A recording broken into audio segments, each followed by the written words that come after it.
Well, this is kind of crazy. There's a lady whose full $4,600 cruise on the NCL Prima got canceled because she tried to look at bus tickets.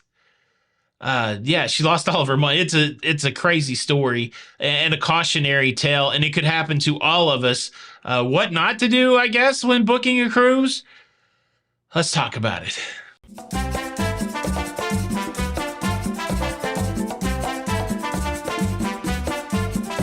Hey, what's up, everybody? Welcome to La Lido Loca. I am your host, Tony, and today I'm also the Chief Warning Officer, the CWO. There is a scenario that I've been made aware of, so simple and so diabolical that it could victimize any of us as cruisers. And it's a simple story. There was a woman who booked her dream vacation on the NCL Prima.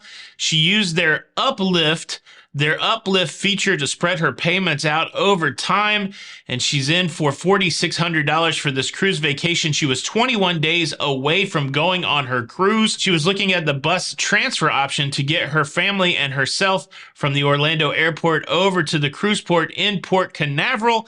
She added bus transfers to her online shopping cart, and she went about her day. And then all of a sudden, a few hours later, she got notified that her cruise had been canceled for non-payment. Now, you may be thinking, like she did, what the heck is going on? Well, that simple action of putting her bus transfer tickets into her online shopping cart constituted to Norwegian Cruise Line that she was purchasing those tickets. And when she did not provide payment for those tickets, they canceled her cruise for there being a balance, for there being non-payment on the cruise, even though the bulk of the cruise had been paid in full. And incredibly, not only had her cruise been canceled, but she also was not entitled to any of the money back.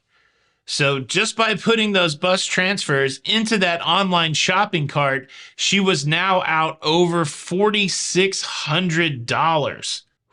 That would be a blow. That would definitely be a blow. Frantically, she reached out to Norwegian Cruise Line, and they explained to her the situation, that because of their policy that she had been canceled for non-payment. Once the lady was unable to get anywhere with NCL on her own, she reached out to Consumer Rescue, a consumer advocacy group where Michelle Couch-Friedman stepped in to work with Norwegian Cruise Line to see if there could be some sort of positive resolution for the lady. As Consumer Rescue began to work with Norwegian Cruise Line, they ran into some pretty heavy obstacles. The first obstacle was the lack of documentation, the lack of a paper trail.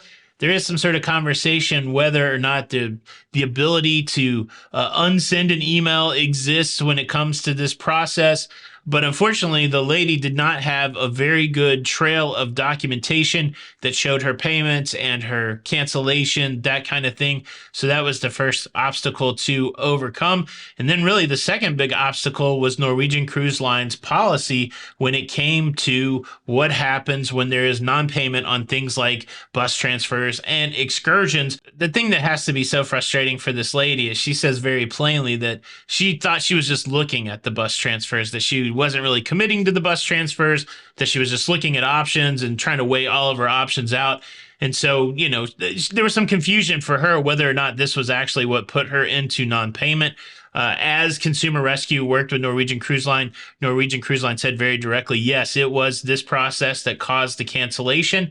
And so, again, they went back and forth trying to come with some sort of resolution, but unfortunately, there was no good resolution to be had. Norwegian Cruise Line deciding to stick with their policy, not making an exception for this lady. I could see the mindset. What good would a policy be if you bend it all of the time? But I tell you what, as somebody who cruises a lot and somebody who spends money on cruises and bus transfers, that kind of thing, this would be super frustrating. The policy does not seem fair to me. I really feel like once you've locked in the final payment of your cruise fare, then your cruise should be considered paid in full, and that any additional things after that should have a different level of consideration when it comes to the policy. This lady is out $4,600, and to add insult to injury, she didn't pay it all at once. As I mentioned, she used Uplift, which was a good option to spread out the payments. This was was like a last minute booking.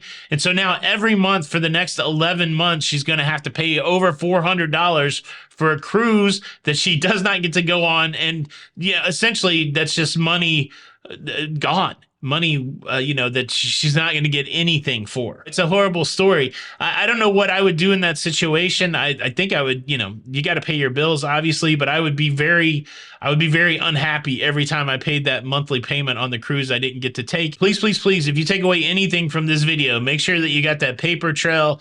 Make sure you're paying attention to when you're booking things. Make sure you don't have anything in a shopping cart. All of those things. So that you don't get put in the same situation that this family was in. And I would say another best practice for all you cruisers out there, make sure you subscribe to La Lita Loca. Stay up to date with everything that's going on in cruising by being subscribed to the YouTube channel. And if you want to see the challenge I went through because of an outstanding balance, check out this video next. This is Tony for La Lita Loca. And until the next time, we'll see you on the Lido. Bye.